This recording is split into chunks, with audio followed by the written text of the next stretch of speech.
आपल्या सर्वांना दीपावलीच्या मी खूप खूप शुभेच्छा देतो आणि दीपावली आणि येणारं नवीन वर्ष आपल्या सर्वांना सुख समाधानाचं, आनंदाचं जावं आणि आरोग्याचं जावं अशा प्रकारची ईश्वरचरणी प्रार्थना देखील करतो। आज अतिशय आनंदाची गोष्ट आहे की रवी राजा यांच्यासारखा एक मातब्बर नेता, ज्यांनी महानगरपालिकेमध्ये काँग्रेसचे नेते म्हणून महानगरपालिका गाजवली, मावळत्या महानगरपालिकेचे विरोधी पक्ष नेते म्हणून एक प्रचंड आक्रमक अशा प्रकारची भूमिका ही रविराजांनी मांडली। 5 टर्म सातत्याने रविराजा हे महानगरपालिकेमध्ये निवडून आले आणि आशिषजींनी उल्लेख केला तसा एक विक्रम हा त्यांच्या नावाने हा देखील आहे की 23 वर्ष बेस्टचे सदस्य म्हणून त्यांनी काम केलं आणि बेस्टच्या संदर्भात मुंबई महानगरपालिकेत अथॉरिटी म्हणून रवी राजा यांच्याकडे बघितलं जातं। प्रचंड मोठा जनसंपर्क आहे आणि एक मोठा कनेक्ट काँग्रेस पक्षातल्याही इतर नेत्यांसोबत त्यांचा आहे, ज्याचा येत्या काळामध्ये निश्चितपणे आम्हाला फायदा होईल। त्यांच्यासोबत अनेक नेत्यांनी प्रवेश केलेला आहे, त्या सगळ्यांचं मी स्वागत करतो आणि मला अपेक्षा आहे की रवी राजा यांच्या अनुभवाचा फायदा हा भारतीय जनता पक्षाला मिळेल। त्यांच्या माध्यमातून अनेक लोक आता संपर्कात येत आहेत। पुढच्या काळामध्ये काँग्रेसची काही प्रमुख मंडळी ही त्यांच्या संपर्कातून भारतीय जनता पक्षामध्ये प्रवेश करतील अशा प्रकारची या ठिकाणी परिस्थिती आहे। ती नावं आज मला विचारू नका, ज्यावेळेस त्यांचा प्रवेश होईल तेव्हाच मी सांगेन। पण मला असं वाटतं की ज्या लोकांनी महानगरपालिकेत आणि शहरामध्ये काँग्रेस टिकवून ठेवली त्यापैकी एक असलेले रवी राजा हे आमच्याकडे आल्यामुळे निश्चित आम्हाला त्याचा एक मोठा फायदा होईल आणि अर्थातच त्यांचं कार्यक्षेत्र हे मोठं आहे, पण सायन कोळीवाडा एक मेजर त्यांचं क्षेत्र आहे, त्यामुळे तिथेही आमच्या उमेदवारांना तमिल सेल्वनजींना निवडून येण्याकरता एक मोठा हातभार त्यांचा लागेल। यासोबत बाबू दरेकरजी जे उपविभाग प्रमुख आहेत ते या ठिकाणी उबाठा सेनेतून भारतीय जनता पक्षामध्ये त्यांनी देखील प्रवेश केला आहे आणि निश्चित त्यांच्या प्रवेशामुळे घाटकोपरमध्ये आमच्या भारतीय जनता पक्षाला ताकद मिळेल, आमच्या उमेदवारांना त्याचा फायदा मिळेल। त्यांचंही मी मनापासून स्वागत करतो।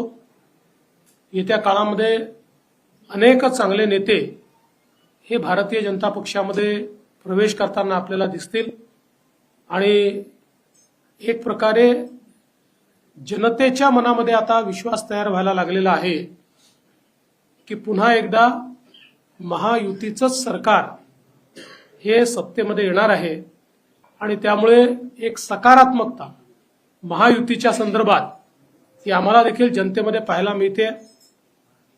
आता आपल्याला कल्पना आहे की नामांकन पूर्ण झालेलं आहे। नामांकनानंतर काही ठिकाणी आमचे क्रॉस फॉर्म्स आले होते।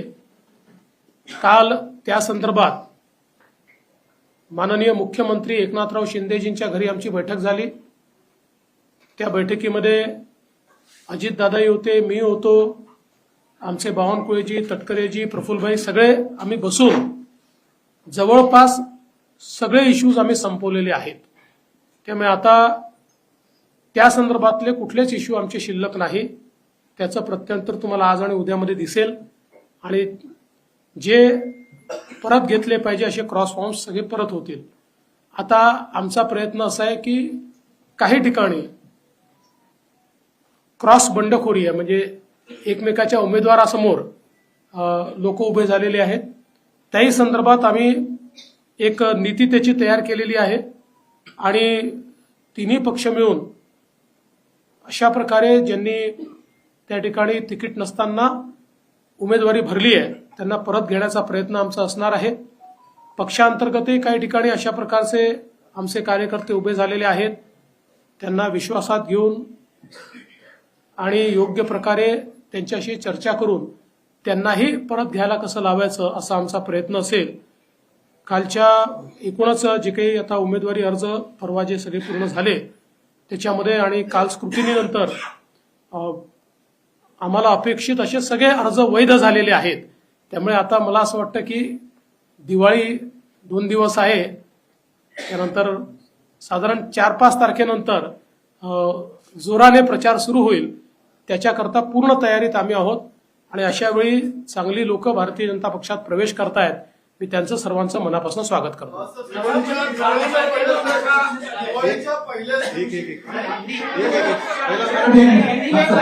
पहिले मराठी मग हिंदी. आपण शांततेने घेतलं सगळे प्रश्न घेऊ. 1 मिनिट जरा शांतता. दिवाळीच्या पहिल्याच दिवशी मुंबई काँग्रेसला धक्का दिलेला आहे.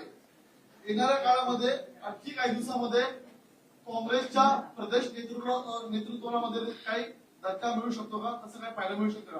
तुम्ही काय सूचक विधान केलं, येणाऱ्या काळात आणखी काय पक्षप्रवेश होऊ शकतात? निश्चितपणे होणार आहेत.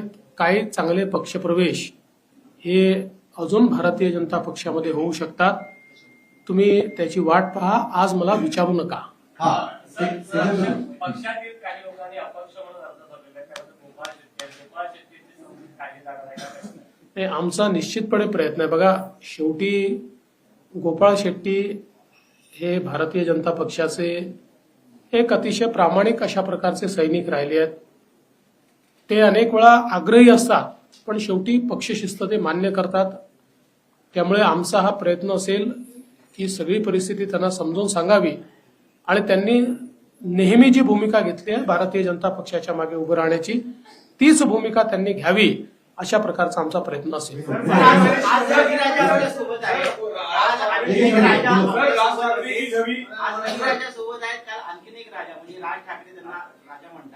ते सुद्धा सोबत होते. ते म्हणाले की लवकरच महाविकास आघाडी नाही तर महायुतीचं आणि भाजपचं सरकार आहे, भाजपचाच मुख्यमंत्री होईल. इशारा तुमच्याकडे होता, कसं पाहता? असं आहे, मी त्यांचा आभारी आहे. त्यांच्या शुभेच्छा मी या ठिकाणी आभाराने स्वीकारतो. पण महायुतीचं सरकार येणार, भाजपचं नाही, आणि महायुतीचा मुख्यमंत्री होणार ही काळ्या दगडावरची पांढरी रेख. माजी विधानसभेमध्ये आपण जर पाहिलं तर सरदार सरवंतर यांनी फॉर्म महायुतीकडून भरलेला आहे. तर तिकडे अमित ठाकरे सुद्धा उभे आहेत. भाजप म्हणते की अमित ठाकरे मदत करणार, मग महायुतीला उमेदवाराला मदत असं आहे, अजून आमची सगळी बोलणी चाललेली आहे. सीएम साहेब, राज ठाकरेजी, मी आहे, आशिष शेलारजी आहे. आमचा प्रयत्न आहे अजूनही की मार्ग असा निघावा की ज्यातनं आम्ही सगळे एकत्रित राहिलो पाहिजे. हा प्रयत्न अजून चाललेला आहे. विनोद ठाकरेजी सगळी उत्तरवादी विरोधी आहे, तुम्ही त्यांना उघडपणे समर्थन देत आहे आणि त्यांच्या समर्थन पण घेत आहे. त्यामुळे भाजप उत्तर भारतीय वोट भाजपवर नाराज होणार नाही का? एक. आणि दुसरं, तर तुम्ही कोऑर्डिनेशन कमिटी बनवली होती तरी पण महायुतीमध्ये बंडखोरी का झाली? पहिल्या प्रश्नाचं उत्तर असं आहे की आपण जो प्रश्न विचारला त्याचं उत्तर हे मागच्याच लोकसभेच्या वेळी मी दिलेलं आहे की आता राज ठाकरे यांनी व्यापक हिंदुत्वाची भूमिका घेतलेली आहे. बघा, क्षेत्रीय अस्मिता जी असते हिला भाजपचं नेहमीच समर्थन राहिलं आहे, पण त्याच्यासोबत क्षेत्रीय अस्मितेसोबत एक राष्ट्रीय अस्मिता आहे, तिचा स्वीकार होणं हे महत्वाचं असतं. ती राष्ट्रीय अस्मिता म्हणजेच हिंदुत्व हे राज ठाकरेंनी स्वीकारलेलं आहे आणि म्हणून मला याच्यामध्ये कुठलाच प्रश्न वाटत नाही. दुसरं काय विचारलं तुम्ही? नाही, ते ठीक आहे. अरे बाबा, कोऑर्डिनेशन कमिटीने जर लोक बसले असते तर कोऑर्डिनेशन कमिट्याच तयार केल्या असत्या. कोऑर्डिनेशन कमिटी एक विषय असतो. आता तुम्ही मला सांगा की 288 मतदारसंघात 8-10 मतदारसंघामध्ये प्रॉब्लेम झाले, म्हणजे किती कोऑर्डिनेशन झालं बघा ना. त्यांचं तर अजून समजलंच नाहीये महाविकास आघाडीचं नेमकं काय झालंय. तुम्हाला कळलंय का? कळलं असेल तर मला नंतर समजावून सांगा. पांडे जी, दिवाली के दिन ही पहला पटाखा आपने यहाँ सुबह सुबह जलाया है, क्या ये लगातार चुनाव तक रहेगा क्या? पहला. दूसरा सवाल ये है कि जिस तरीके से बगावती तेवर अलग अलग जगहों पर दिख रहे हैं, उसके लिए बीजेपी और महायुति कितना प्रयत्न कर रही? कल रात आपकी मीटिंग हुई? मुझे इस बात की बहुत खुशी है कि कांग्रेस पार्टी के 5 बार कॉरपोरेटर रहे और विपक्ष के नेता रहे ऐसे एक बहुत ही कद्दावर नेता रवि राजा जी ने आज भारतीय जनता पार्टी में प्रवेश किया है। उनके साथ कई प्रमुख पदाधिकारियों ने भी भारतीय जनता पार्टी में प्रवेश किया है। मैं रवि राजा जी का बहुत स्वागत करता हूं, उनके साथ आए सभी पदाधिकारियों का स्वागत करता हूं। साथ में उबाठा सेना से बाबू दरेकर जी ने भी प्रवेश किया है, मैं उनका भी बहुत बहुत स्वागत करता हूं। और ऐसे पटाखे चलते ही रहेंगे। जो आपने सवाल किया उस पर मैं इतना ही कहना चाहता हूं, अभी रवि राजा जी के ही संपर्क में कई लोग हैं जिनसे उन्होंने मेरी बात करवाई है, जिनमें से कुछ लोग बहुत प्रमुख लोग हैं। ऐसे लोग भी और अन्य लोग भी आने वाले दिनों में बीजेपी में आते हुए आपको दिखाई पड़ेंगे। और जहां तक बागियों का सवाल है, तीनों पार्टियों ने बैठकर जहां क्रॉस फॉर्म आए थे उस पर हम लोगों ने जो प्रॉब्लम है उसको सॉल्व किया है। अब बागियों के ऊपर भी प्रयास चल रहा है। मुझे विश्वास है कि हम लोग सबको मना लेंगे और फॉर्म वापिस लेंगे। पटाखों की बात हुई, इसके लिए हमारे पटाखे पर्यावरण पूरक होंगे।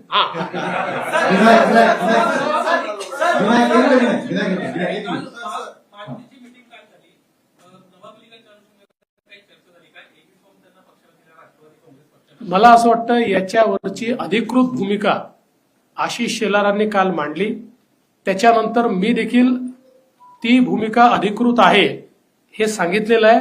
त्यामुळे आता याच्यावर पुन्हा पुन्हा चर्चा करून काही फायदा नाही।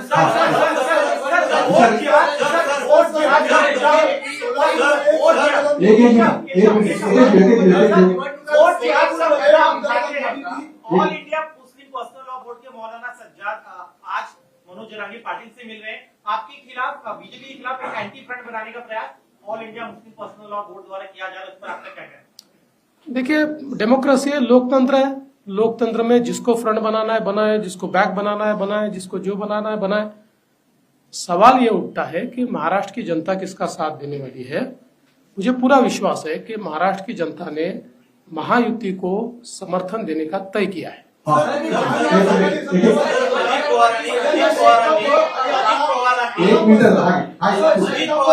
अजित पवारांनी तासगावमध्ये फार मोठं वक्तव्य केलं। कथित सिंचन घोटाळ्या प्रकरणी त्यांनी आर पाटील यांनी माझा केसाने गळा कापला असं वक्तव्य केलं। मोठा गौप्यस्फोट आहे, ती फाईल तुमच्याकडे आली होती काय? असं आहे, या संदर्भात मी कालच सांगितलेलं आहे आणि ही फाईल कुठली गोपनीय फाईल नाही, माहितीच्या अधिकारात देता येते अशा प्रकारची फाईल आहे। त्यामुळे तुम्हाला काय इंटरेस्ट असेल तर तुम्ही देखील मागून घ्या, पण आता वारंवार तो प्रश्न कशाला। आता आर पाटील हे हयातीत नाहीत, त्यामुळे त्याच्यावर फार बोलणं योग्य नाही। मला असं वाटतं त्या संदर्भात काल मी उत्तर दिलेलं आहे। कि भारतीय जनता पार्टी ने नवाब मलिक को अपने से अलग कर लिया था, एनसीपी ने भी अलग कर लिया था, निश्चित रूप से उनकी मुलाकातें होती थी, लेकिन जिस प्रकार से नवाब मलिक को कैंडिडेचर दिया गया है, आने वाले दिनों में सरकार बनती है तो क्या नवाब मलिक को आप सरकार में शामिल करेंगे? क्योंकि वो तो एनसीपी। अरे भाई, हम तो उनका प्रचार ही नहीं करने वाले, तो कहां से सरकार में शामिल करेंगे।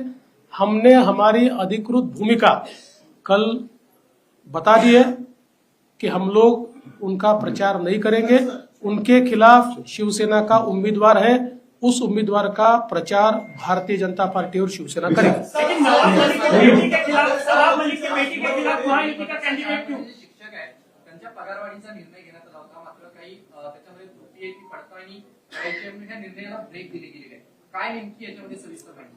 मला वाटत नाही असा कुठला ब्रेक दिला। आम्ही घेतलेल्या कुठल्याच निर्णयाला ब्रेक नाही। सुशांत, आमचे निर्णय सुसाट असतात, ब्रेक लागतच नाही। भाजप जवळपास 100हून अधिक सभा घेत आहे, त्यामध्ये नरेंद्र मोदींच्या 8 ते 10 सभा आहेत। काय नेमकं नियोजन ठरलं?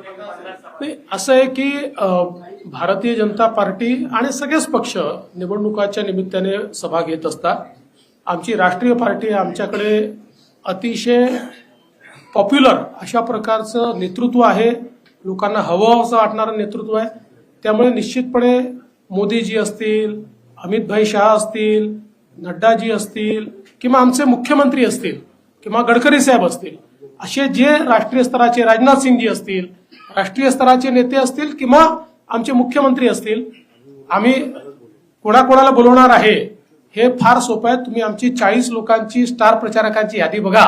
त्या यादीत ज्या त्या प्रत्येकाची आम्ही या ठिकाणी सभा डॉक्टर करू. भांडेरी शेवट भांडेरी शेवट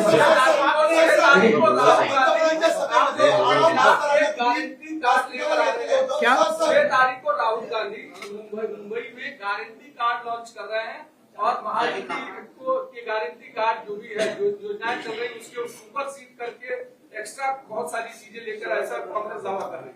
कि शेवट मेरा पहला सवाल राहुल जी को यही होगा कि आपने ऐसा ही गारंटी कार्ड तेलंगाना में दिया था, वो क्यों इम्प्लीमेंट नहीं हो पाया? आपने ऐसा ही गारंटी कार्ड हिमाचल प्रदेश में दिया था, वो क्यों नहीं इम्प्लीमेंट हो पाया?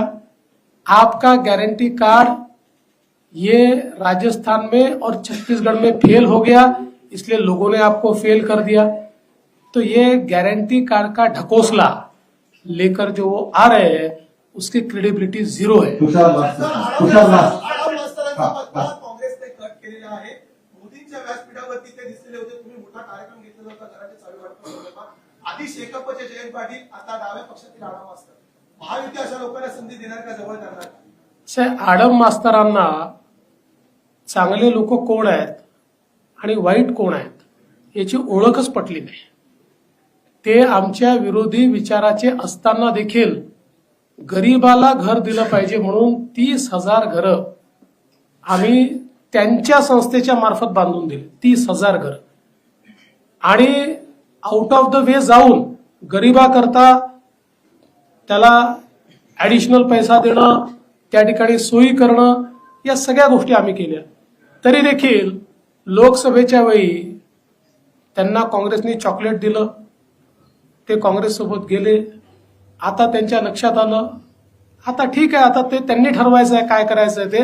मला एवढंच वाटतं की कोण उपयोगी आहेत आणि कोण उपयोग करून घेतात याचा कधीतरी विचार आडम मास्तरांसारख्या लोकांनी केला पाहिजे. रवि राजा के आने के बाद भारतीय जनता पार्टी क्यों मजबूत होगी मुंबई में? कितनी सीटें आप मुंबई से निकाल पाए? देखिए, बहुत मजबूत हमारी पार्टी मुंबई में होगी क्योंकि एक अनुभवी नेता हमारे पास आया है. विशेष रूप से उनका जो कार्य क्षेत्र है और उसमें भी सायन कोळीवाड़ा है कि जहां से एक प्रकार से वो अपना बड़ा वजूद रखते हैं. वहां तो हमको फायदा होगा ही, लेकिन उनके संपर्क से अन्य जगह पर भी फायदा होगा. तुषार आखरे आणि मग 5 मिनिटं रवी राजा बोलतो. सर, दिवाळीचे दिवस आले. तुम्ही अनेकांना दिवाळीच्या शुभेच्छा देतात. मला दिवाळीचे फोन येतात. 2 प्रमुख फोन. उद्धव ठाकरेंचा तुम्हाला दिवाळीच्या शुभेच्छांसाठी फोन आला का? शरद पवारांचा तुम्हाला फोन आला का? किंवा तुम्ही यांना दिवाळीच्या शुभेच्छा देणार आहात का? मला अजून फोन आला नाही, पण माझ्या जाहीरपणे त्यांना दिवाळीच्या शुभेच्छा आहेत.